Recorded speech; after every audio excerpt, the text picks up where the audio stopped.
Hola, hola, ¿qué tal? Gracias por acompañarnos en otro episodio de Tu psicólogo te acompaña. Soy Rodrigo y continuando con el especial de teorías de personalidad, en el episodio de hoy veríamos a Karen Horney. Sin más, vamos con el episodio. Antes de comenzar, queremos recordarles que si esta serie de episodios es de su agrado, recuerden suscribirse, comentar, darle like, compartir. Todo esto en las diversas plataformas que venimos compartiendo con ustedes, que precisamente las están viendo en pantalla, las cuales suscribirse es totalmente gratis y solo les toma unos segundos. Entonces desde ahí, que lo hagan genuinamente nos apoya bastante a seguir generando más contenido. Entonces regálenos esos segunditos, regálenos su suscripción y se los estaremos completamente agradecidos. Sin más, bueno, vamos con el episodio. ¿Qué nos comparte dentro de su teoría Karen? Bueno, partiríamos precisamente de una necesidad de seguridad. Y ella nos comparte que precisamente esta necesidad de seguridad es una necesidad de orden superior que implica que precisamente los infantes nos sintamos seguros, sin temor, ¿a través de qué? De nuestro vínculo o nuestra relación con nuestros cuidadores. Es decir, al final, ¿cómo voy a sentirme seguro? Gracias a tener a un otro ahí. Y precisamente tener al otro ahí me va a ayudar a acompañarme a sentirme seguro, sin temor, a no esperar algo feo del mundo, sino por el contrario, sentir que va a haber un otro que sepa cuidarme. Y ahí es donde específicamente Karen nos comparte desde su teoría que es donde los infantes necesitan un amor auténtico. ¿Y a qué se refiere con esto? Se refiere a que precisamente cuando somos infantes somos buenísimos y buenísimas detectando si es que el otro nos ama de manera genuina o por el contrario no nos ama. Y es que precisamente cuando somos infantes, a través de este mecanismo de defensa para aprender a sobrevivir, aprendemos a observar de forma clara el ambiente. Y entonces somos súper hipersensibles a todo lo que sucede a nuestro alrededor. Y en este estar muy sensibles, precisamente de repente vamos obteniendo información que nos hace entender que posiblemente el otro no nos quiera como menciona querernos. O posiblemente el otro nos utilice. Posiblemente el otro nos trate como objetos. Y es entonces donde precisamente desde esta teoría eso no generaría una parte de seguridad, sino por el contrario nos va a ir generando inseguridad, ya que no me siento con el amor genuino de mis cuidadores que se supone deben de cuidarme. Y entonces precisamente ella después también comenta desde un término muy importante dentro de su teoría, la hostilidad, que implicaría precisamente que de repente al sentir el amor o no el amor de mis cuidadores, puedo llegar a representar, vivir ciertos sentimientos de hostilidad hacia ellos. Pero es entonces donde desde el amor y digo, te amo, no puedo ser hostil contigo. Y es entonces esto lo que me lleva a reprimir, porque precisamente entonces después me voy a sentir culpable porque como que te amo y como que soy hostil, como que no checa. Y es entonces donde, a ver, técnicamente todos podemos ser hostiles con el otro.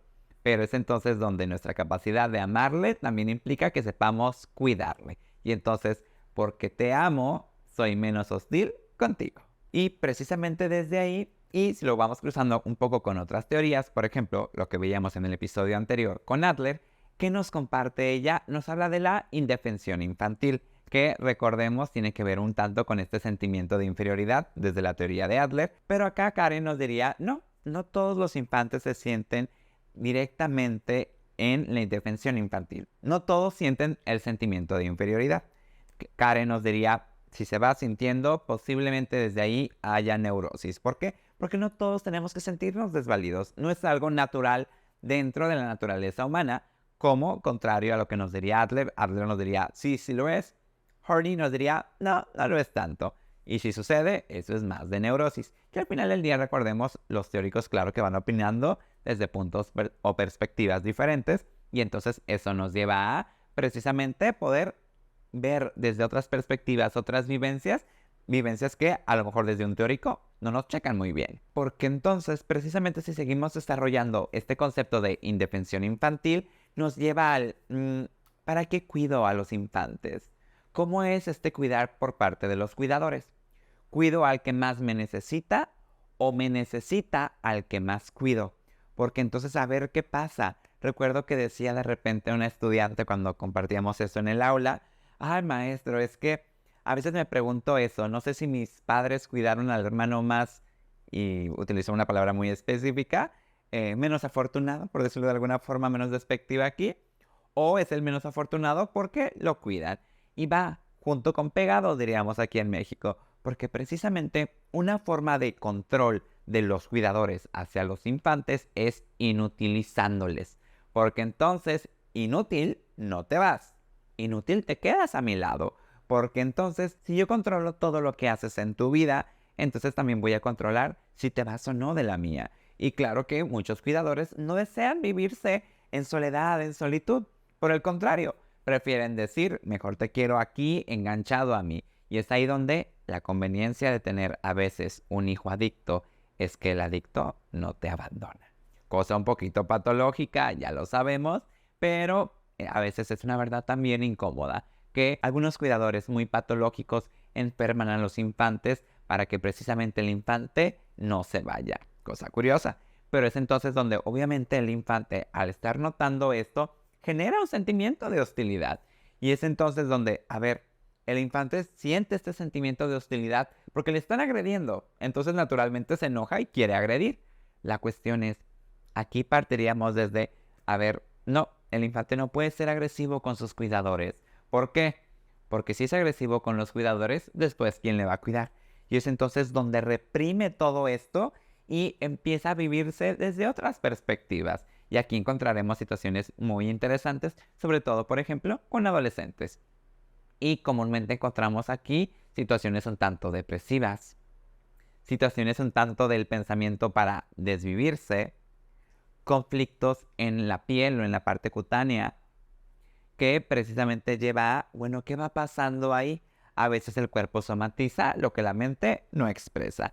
Y aquí precisamente Karen nos presenta mucho esta parte de, claro que cuando los cuidadores inutilizan al infante, el infante sí se va sintiendo inutilizado, pero también va guardando cierto rencor a quien le inutiliza. Y esto nos lleva precisamente a ir pensando algo que nos comparte como la ansiedad básica.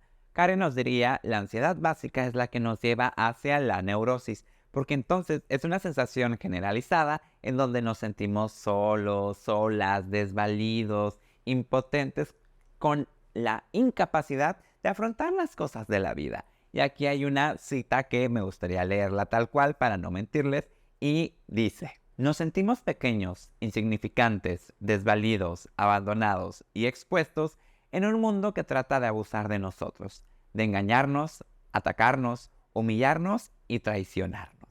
Entonces fíjense desde qué perspectiva también nos va compartiendo Karen su vivencia, que precisamente desde ahí es como el de, a ver, claro que entonces esto va a ser un factor para generarme ansiedad, porque entonces vivo en un mundo demasiado hostil, que claro, como adultos sabemos que el mundo no es color de rosa, pero el mundo también no siempre es tan violento. Entonces, ni muy, ni tan, pero entonces también es aprender a comprender qué espacios sí son seguros, qué espacios es mejor irnos con cuidado. Y entonces, precisamente en este irnos con cuidado, Karen nos comparte que precisamente buscamos la protección a través de diferentes formas. Ella nos comparte 4, que aquí sería el positivo ir pensando qué tanto estos ajustes nos permiten actualizarse o son ajustes tan precarios que a veces no se actualizan y terminan desajustándonos. Punto a considerar. El primero de ellos, y yo diría uno de los más bonitos, el afecto y el amor, porque entonces digo, si me amas, no me vas a hacer daño, pero entonces mi trabajo es hacer que me ames. Y aquí, precisamente, hay diversas formas de hacer que tú me ames. Una de ellas es haciendo lo que quieres. ¿Por qué? Porque entonces, si cedo ante ti, si hago todo lo que tú quieres, me vas a amar. Y entonces desde ahí también puedo controlarte a través del afecto. Porque entonces, esto claro que es un soborno, una amenaza, porque entonces, tú me das tanto que entonces si te vas, me voy a sentir solo y desprotegido. No, no me conviene que te vayas. O, oye, soy tan bueno contigo, también es una forma de sobornar. Cuidado, las personas con actitud Golden Retriever dicen hoy en día, también es una forma de manipulación. Porque entonces precisamente el Golden Retriever, dirían por ahí desde la teoría de grupos, el San Bernardo, es una personalidad tan cariñosa, tan afectiva, tan amorosa, que también controla desde esta parte muy pasivo-agresiva y muy neurótica desde un Ay, es tan bueno, es tan buena, ¿cómo le voy a decir que no? Bueno, una forma interesante de manipulación. La segunda forma implicaría la sumisión. Dirían ahí, si cedo, no me lastimas, porque entonces lo único que se cumple es tu deseo. Y desde aquí, si voy siguiendo los deseos del otro, precisamente jamás generaré enemigos. Dicen por ahí, amigo de todos, amigo de nadie. Porque entonces, ¿cómo sería amigo de todos? Bueno, no somos monedita de oro, dicen por ahí, para caerle bien a todos. Pero desde acá, nos diría Karen, ser sumiso implica darles a todas las personas lo que quieren. Y entonces desde ahí no pongo límites, no me defiendo, no pongo mis deseos. Pero entonces, ¿cómo no le voy a caer bien a la gente? Básicamente, soy una segunda persona, soy la sombra, soy un cojín junto al otro. Y entonces, claro que como no me van a amar, sí me pueden tratar como quieren. La tercera parte sería la conquista del poder. Y entonces el poder impedirá que me lastimen. Y aquí estamos encontrando personas que son o buscan constantemente el éxito, ser grandes, el macho alfa, la abeja reina, que precisamente son personas que liderean grupos a través de el poder, del imponerse, y es entonces donde precisamente genera un sentimiento de superioridad, porque entonces si soy superior no puedes lastimarme porque estoy a otro nivel de ti. Y entonces es en el poder donde me siento seguro. Y entonces van generando una armadura que les protege, aunque curiosamente también esta armadura hace que no tengan mucho contacto con el otro, porque cuando el otro llega y quiere contactar conmigo, no me va a tocar a mí, va a tocar la armadura, y esa es fría, y la armadura también cansa. Y es entonces donde sí, la búsqueda del poder puede proteger en un primer momento, pero también genera que no haya muchos vínculos muy profundos. Y la última parte la encontraríamos con el alejarse, los tan famosos divorcios psicológicos. Es decir, los infantes completamente independientes estaríamos comprendiendo, como lo hemos visto en otros episodios, que entonces hay algo que no están haciendo bien los cuidadores. Un infante independiente no es un infante funcional. ¿Por qué? Digo, funciona a su manera, no lo voy a negar. Sin embargo, al infante le toca depender de sus cuidadores, porque para eso están, para cuidar. Pero si un infante es independiente, implicaría precisamente que los cuidadores no están cuidando. Y entonces la mejor forma de sobrevivir del infante es, me independizo, crezco más rápido, me valgo por mis propias manos, porque entonces aprendí a que no hay cuidadores allá afuera. Y entonces mi seguridad y mi tranquilidad no puede depender de un otro, porque el otro no está, porque el otro no existe, porque solo estoy yo. Y es aquí donde la defensa para mi dolor es no relacionarme, es buscar mi independencia y es siempre traer una armadura de un yo solito puedo, no necesito de nadie. Y entonces fíjense cómo estas personalidades también van aplicando para irse protegiendo. Al final del día, el fin de todo esto siempre es sobrevivir y protegernos. Pero entonces estos mecanismos de autoprotección es importante que los vayamos comprendiendo como algo que sí me va a proteger, pero curiosamente nos diría Karen que va a suprimir ciertas situaciones de orden fisiológico, específicamente mis necesidades corpóreas y mis necesidades S, U, A, y ya sabemos lo que sigue, pero por motivos de las plataformas no lo comentamos. Y es entonces donde precisamente me aprendo a desconectarme de mi cuerpo, porque si contacto con mi cuerpo me voy a encontrar cosas que no van a ser muy gratas, porque necesito protegerme también de eso. Y es entonces donde estos mecanismos son muy variados. Y ella nos comparte precisamente que estas necesidades son satisfechas a través de unas necesidades neuróticas que implicarían ciertas defensas completamente irracionales ante esta necesidad, esta ansiedad. Y digo, ¿cómo lo afronto? Bueno, ella nos pone variadas, que aquí se las iré poniendo en una imagen, que nos diría afecto y aprobación, que me lleva a ganarme el cariño, buscar una pareja dominante, porque entonces puedo ser sumiso y el otro controla y protege, el poder, la explotación del otro, el prestigio como poder, como fama, la admiración, que va un tanto similar, el logro o la ambición, la autosuficiencia, es decir, me alejo y soy independiente, la perfección, que va también en la misma línea, y los límites estrechos para entonces, de aquí para allá es lo tuyo, de aquí para acá lo mío, y ni nos juntemos porque no queremos ser vecinos.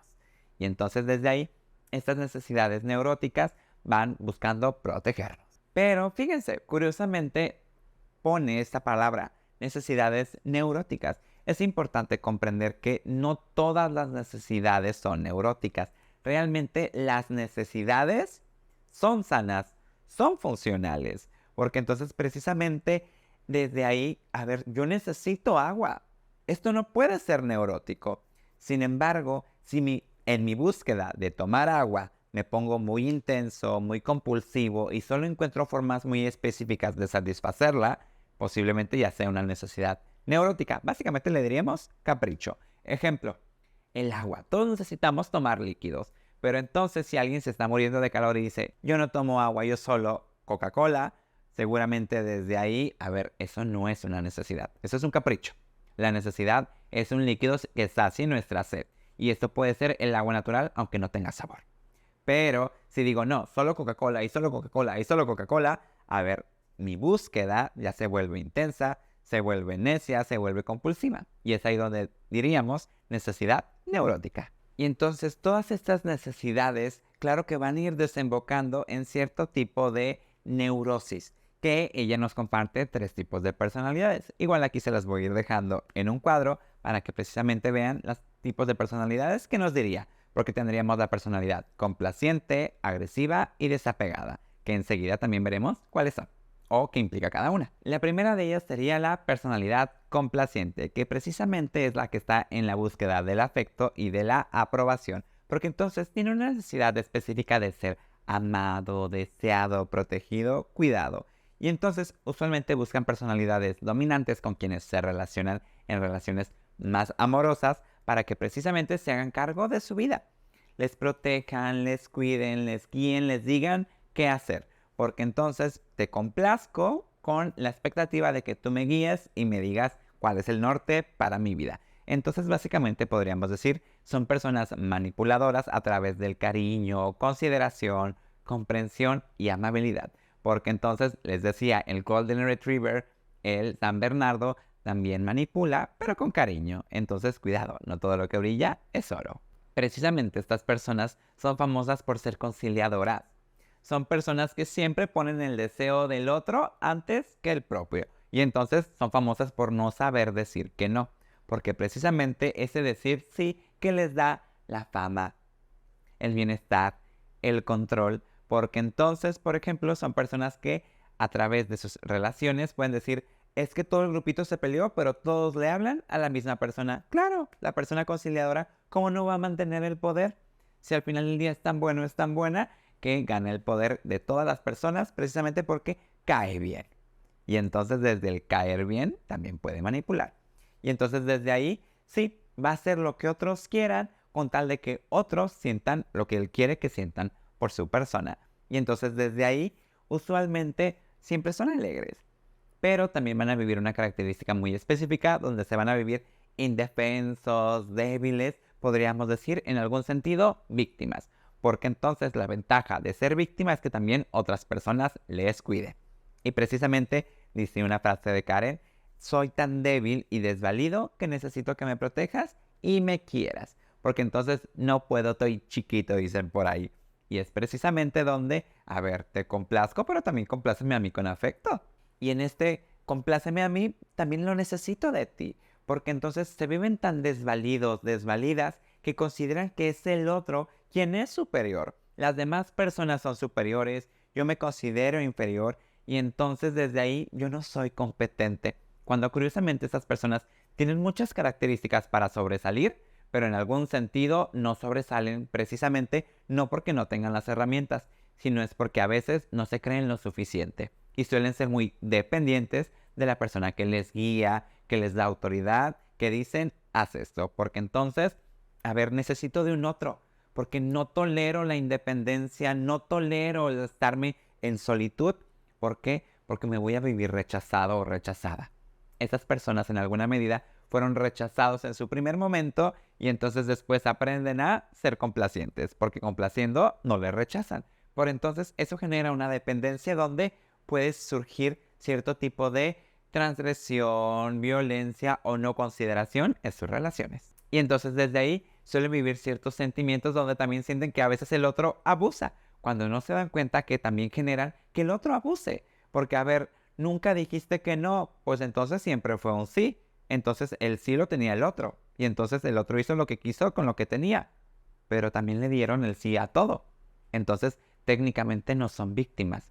¿Por qué? Porque al final del día, punto importante, el otro les hizo tanto daño como ellos y ellas lo permitieron. No, no es una verdad bonita, pero al final del día también sucede. Es importante desde ahí responsabilizarnos y saber de, a ver, mucho de lo que hace el otro y vive en relación conmigo también puede ser generado por lo que yo hago en relación con el otro. Y esto, pequeño spoiler alert, va a ser un poquito incómodo para ciertas mamás latinas que precisamente se nos enseña mucho desde las religiones judeocristianas, específicamente el catolicismo.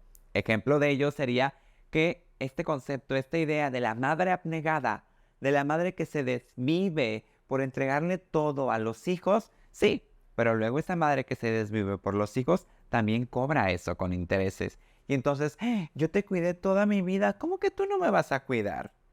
Yo te di la vida, ¿cómo no que no me vas a cuidar de grande? Y luego viene esta creencia muy, de repente mexicana, que dicen, ten hijos para que te cuiden de grandes. Y es como, a ver, ¿cómo? Pero precisamente a través de esta sumisión, que es muy imagen típica de la madre abnegada, es, te entregué todo, entonces ahora tú tienes que cuidarme. Y entonces luego viene esta idea de, claro que le tengo que dar todo porque ella fue muy buena conmigo. Son regalos que, claro, cobran con intereses. La siguiente personalidad sería la personalidad agresiva. Esta, lejos de estar orientada también hacia su persona, va orientada de nuevo hacia el mundo, un tanto igual que la sumisa.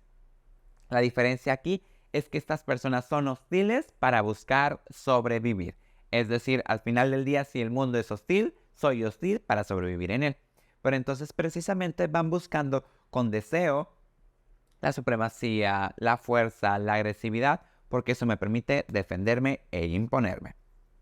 Y entonces podríamos decir, la armadura es una armadura de rudeza, de dominancia, en donde precisamente voy a irme autoexigiendo ser suficiente y tener poder para poder imponerme. Y entonces precisamente veíamos, el otro, el complaciente, era sumiso, conciliador. Aquí no va a ser conciliador, por el contrario, no va a temer entrar en discusión, entrar en una crítica, entrar a exigir, porque precisamente sabe imponerse. Y es entonces desde ahí donde impone superioridad, poder.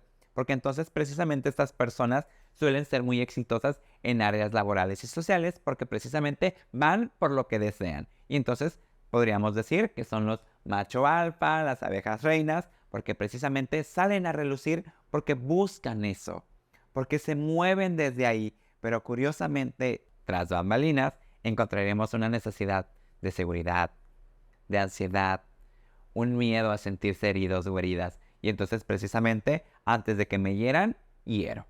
Antes de que alguien me transgreda, transgredo. Antes de que me manden, mando.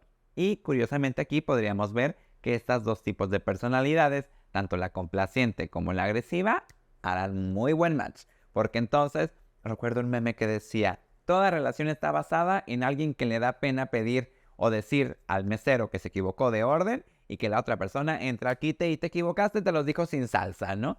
Y entonces precisamente ahí es donde estas dos personalidades hacen mancuerna, porque una lleva la batuta, la otra dice, sí, lo que tú quieras. Y entonces encajan perfectamente. Después tendríamos la personalidad desapegada. Esta, contraria a las dos anteriores, diríamos que se ensimisma, se separa del mundo, porque entonces, a ver, si no quiero que me lastimen, mejor no me relaciono. Y entonces me aíslo en mi mundo, porque si vivo en mi isla alejada de todos, nadie puede tocarme. Y si nadie me toca, nadie puede herirme. Desde aquí, esas personas, precisamente como viven en cierta burbuja, podríamos decir, no aman, no odian. Son personas que pasan como fantasmas porque precisamente quieren generar el menor movimiento posible. Son personas muy autosuficientes que precisamente evitan muchas cosas. ¿Para qué? Para no comprometerse. No son personas que hagan acuerdos a largo plazo. Son concisas, precisas y a momento. Decir la eternidad, no. Y precisamente por eso le temen mucho miedo al compromiso, porque mejor se aíslan. Las cosas se ponen serias, momento de irnos. Porque precisamente el compromiso lleva una demanda y esa demanda lleva una emoción. Y la emoción puede doler. y entonces lo evitan. Sin embargo, desde este evitarlo, también hay una curiosa paradoja, nos diría Karen, porque también desean sentirse superiores, pero contrario al anterior, que sería el agresivo, aquí no. Esta personalidad dice, no, no me gusta esforzarme, no me gusta la competencia. Por el contrario, quiero sentirme único y detergente, decimos por ahí. Y entonces precisamente yo solo brillo, pero quiero brillar por brillar. Porque no quiero esforzarme en brillar. Y entonces es como, quieres el éxito, pero no quieres trabajar en ello. Cosa curiosa. Porque entonces precisamente ir trabajando en ello implicaría en alguna medida forjar ciertas actitudes, situaciones, relaciones.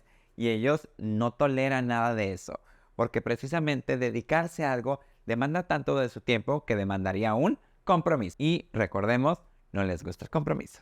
Y si se fijan, por ejemplo, desde aquí, si vamos comparando específicamente a Karen Horney y a Alfred Adler, encontraremos ciertas similitudes. Karen nos diría la personalidad complaciente, Adler nos diría la persona inclinada a recibir.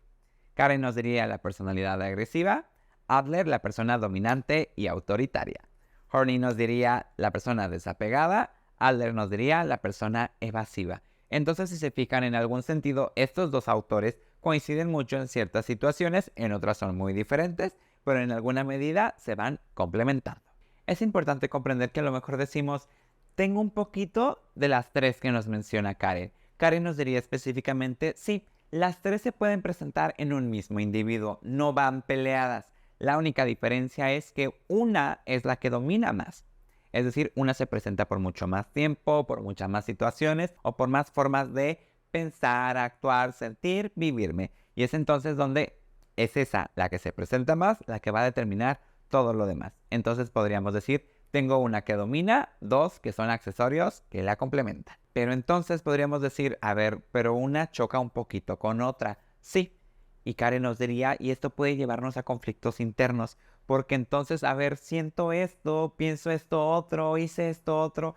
Básicamente todos estos conflictos precisamente nos llevan a una neurosis, a una incongruencia, porque entonces no está siendo compatible una cosa con otra. Y esto genera precisamente toda una neurosis a nivel interno, porque entonces no voy integrando ciertas vivencias desde mi persona. Y entonces precisamente desde esto implicaría una lucha, porque entonces quién soy, quién no soy, pero entonces trato de reafirmarme sobre quién sí soy, pero a veces esas formas de reafirmarnos pueden ser tan rígidas y cuadradas que aparte generan todavía más neurosis, porque entonces me en sí mismo de neurosis en neurosis en neurosis, entonces patología, patología, patología, y simplemente le voy dando vueltas a la misma situación, porque recordemos, también crecer implica poder integrar otras cosas, y ya lo veríamos precisamente, por ejemplo, con Melanie Klein, integrar las diferencias, ver los dos lados de la moneda y ver la moneda completa. Aquí Karen nos diría, sí, en alguna medida, ser más flexibles y menos rígidos nos permitirá soltar la neurosis. Y entonces precisamente eso nos va a permitir irnos integrando como individuos. Punto importante, aquí ella nos diría, vamos pensando en cómo es nuestra autoimagen. Porque entonces nuestra autoimagen dependerá también mucho de nuestra neurosis. A ver, si me veo desde unos ojos reales, ojo, no idealizados, no devaluados, reales, que implicaría precisamente tener la capacidad de reconocer mis virtudes, mis defectos, mis capacidades, potenciales, metas, logros, desaciertos. Y entonces todo esto precisamente me va a permitir integrar mi autoimagen y entonces estar o ser una persona íntegra. Que si esto no sucede, ella nos pondría precisamente un concepto de la autoimagen idealizada. Es decir, esto que creo que soy, pero entonces esto que creo que soy a veces choca con lo que en realidad soy. Y entonces surgen esos tan famosos debeísmos. Debo de, tengo que, creo que soy así, tengo que ser asá. Y entonces precisamente esto va generando neurosis. Porque a ver, no estoy integrando lo que soy. Estoy diciendo que tengo que ser esto que no soy, pero entonces voy persiguiendo un ideal que como no es real, claro que me voy frustrando de tanto en tanto. Entonces, convivir con una autoimagen idealizada puede ser fuente de neurosis, sobre todo si no la trabajo para ir soltando eso que no soy y tomar lo que sí soy. Porque entonces, desde ahí, si no aprendo a soltar esto, ella nos menciona un tan famoso la tiranía de los debeísmos o del debería. donde entonces, ¿qué va a regir mi vida? Antes de decir yo quiero, voy a poner yo tengo, yo debo. Y vamos siendo sinceros, si nos vivimos más desde el tengo o desde el debo, vamos a generar mucha más neurosis que hacer todo desde el yo quiero. Los tengo y los debo son mucho más neuróticos. El quiero es mucho más funcional y congruente. Sin embargo, bueno, también nos puede llevar al hedonismo. Entonces, ni muy, ni tanta. Y entonces, precisamente desde esta autoimagen, a ver, si ya no está la idealizada y la voy bajando, que también la integro. Porque entonces también la puedo integrar desde una parte neurótica. Y entonces, a ver, podríamos decir, es una persona falsa, que se dice o se cree que es de una forma y luego va y se vive como otra. Por ejemplo, la típica personalidad que dice soy víctima de la vida y luego vemos y es, a ver, no, te estás generando todo en donde vas cayendo y entonces el otro no es posiblemente el victimario. A lo mejor tú seas la persona que generó que el otro se fuera porque también le asfixiaste. Pero entonces esta autoimagen neurótica no es consciente para la persona, porque la persona va viviendo en tanta neurosis, en falsedad, que entonces no se da cuenta de la armadura que está creando. Pero los demás ven la armadura porque es el exterior. Y esta persona se ve desde otros ojos. Entonces también trabajar estas autoimágenes neuróticas nos permite aceptar y vernos como lo que somos, no como lo creemos, no como lo que actuamos, porque entonces el otro claro que puede aprender a cacharnos. Ejemplo les decía precisamente los infantes, que con esta parte que nos comparte Karen de el infante busca el amor genuino y se da cuenta cuando no sucede, también hay ciertos cuidadores que dicen, es que amo a mis hijos sobre todo, y a veces no es así. A veces los aman porque decirles odio no sería políticamente correcto. Y es entonces donde antes de que les quemen en una hoguera por decir que son malos padres, mejor dicen les amo. Pero a veces esa forma es como, pues no se ve muy genuino. Y entonces sobreexaltan el amor para a veces ocultar algo que no. Y entonces desde ahí dicen, dime de qué presumes, te diré de qué careces. Y entonces hay personas que exaltecen una emoción para ocultar la contraria. Y nos diría Karen, entonces lo más positivo es tener una autoimagen realista, que sea flexible, que se mueva. Básicamente a mí me gusta el ejemplo de una gelatina. Si se sacude, se mueve toda así, pero con el tiempo empieza a dejar de moverse hasta que regresa a su forma actual. Y es entonces precisamente donde puedo moverme, puedo sacudirme, puedo quitar, poner a conciencia. No todo es tan fijo, no todo es tan cuadrado. Pero entonces desde esta imagen realista es más funcional y menos neurótica. Y entonces desde ahí sí es importante que nos atrevamos a darnos un clavado hacia adentro para ir viendo cómo es mi autoimagen. ¿Es realista? ¿Es idealizada? ¿Por qué? Porque si estamos conviviendo con una autoimagen muy idealizada, nos diría ella, podríamos entrar en una fase donde la más ligera carga, daño, fractura sobre esta autoimagen idealizada, que va a ser que el sentido de superioridad vaya hasta abajo, se vaya a pique. La seguridad se convierte en inseguridad, se convierte en una parte muy neurótica y entonces básicamente es una casa llena de dinamita a la que le aventamos un cerillo. Y es entonces donde ciertas personas que se viven con esta imagen de rectitud, de todo es perfecto, en una crisis se desmoronan. Entonces, cuidado. Diría Karen, recurrimos a la externalización, es decir, el conflicto es afuera, yo no. Y aquí hay una imagen de Homero que dice, todos son unos, agreguen el insulto que gusten, menos yo. Porque precisamente nos diría Karen Horney que esto alivia temporalmente toda la ansiedad, todo el conflicto, porque entonces esas personas súper rectas, pulcras y todo bien, al aplicar la externalización, que con Freud diríamos la proyección, implicaría un todo ocurre allá afuera, acá adentro todo es perfecto. Pero entonces, cuidado, porque no es así. Lo veríamos precisamente con este ejemplo de a la menor grieta todo se viene abajo. Y entonces, aquí podríamos decir la tan famosa frase de Shrek, mejor afuera que adentro. Porque entonces, precisamente, la parte más neurótica nos dice, todos los conflictos pasan afuera, todos los problemas son afuera, todos los problemas es el otro. Pero yo no. Y eso es algo muy típico que encontramos en psicoterapia. Es que vengo a que el otro cambie y es como el de, bueno, a veces lo que tenemos que hacer es sanar lo que está dentro de nosotros que nos hizo ligarnos con ese otro. Precisamente desde ahí es la invitación, que ya saben aquí en la mayoría de los episodios, y si no, siempre va implícito, vayamos a psicoterapia a trabajar nuestros trapitos sucios. Y precisamente estos trapitos que decíamos mejor afuera que adentro, con Freud veíamos algo que precisamente él denomina la envidia del nepe. Y decía, esto sucede en las mujeres. Bueno, Karen le contesta teóricamente a Freud muy bonito y ella propone la envidia del útero. Y esta iría dirigida completamente hacia los hombres, donde entonces Karen nos dice, el hombre envidia la capacidad procreativa de procrear, de tener hijos de la mujer, porque sabemos que biológicamente no se puede. Y es entonces donde aquí se destaca precisamente que la mujer tiene unas características que el hombre no puede tener, sobre todo en el sentido biológico y procreación. Y es entonces donde aquí, dice Karen, el hombre activa ciertos mecanismos que denotan la envidia del útero. Y esto implicaría el tan famoso mansplaining, que sería el te desacredito, tú no sabes, déjate lo explico yo, y el despreciar.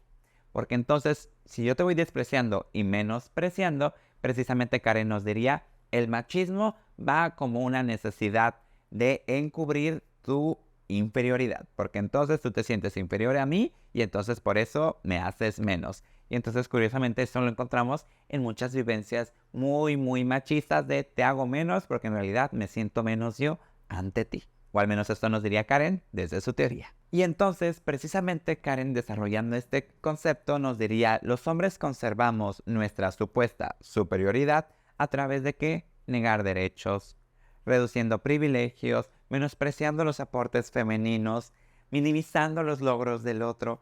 Y es entonces donde precisamente ella pone en hincapié, pone en relieve el decir, las mujeres no se sienten inferiores al hombre por ser mujeres. Se sienten inferiores porque precisamente la sociedad se los dice y esta sociedad es pensada y violentada por hombres. Entonces desde ahí Karen nos va presentando una perspectiva muy diferente contraria a otros teóricos, porque podríamos decir Karen tenía ya una visión mucho más feminista precisamente desde el decir no es envidia del nepe, es envidia del privilegio. Porque entonces tú tienes unos privilegios con los que me violentas para precisamente encubrir tu envidia del útero. Y entonces ya lo saben, si todo este contenido fue de su agrado, tienen dudas, comentarios, háganoslo saber precisamente aquí en la caja de comentarios y con mucho gusto se los estaré contestando. Recuerden que de igual forma, si este contenido es de su agrado, recuerden suscribirse, comentar, darle like, compartir. Todo esto en las diversas plataformas que venimos manejando como YouTube, Spotify, Apple Podcast y Amazon Music como Tu Psicólogo Te Acompaña, Facebook como Psicólogo Rodrigo Carrillo en Tijuana e Instagram y TikTok como psic.rodrigocarrillo. Regálenos su suscripción, es totalmente gratis y créanme que apoyan bastante a seguir generando más contenido para ustedes. Sin ello, bueno, gracias por acompañarnos y llegar a esta parte del episodio. Me despido, soy Rodrigo, mucho gusto y nos vemos en el próximo capítulo de Tu Psicólogo Te Acompaña. Bye bye.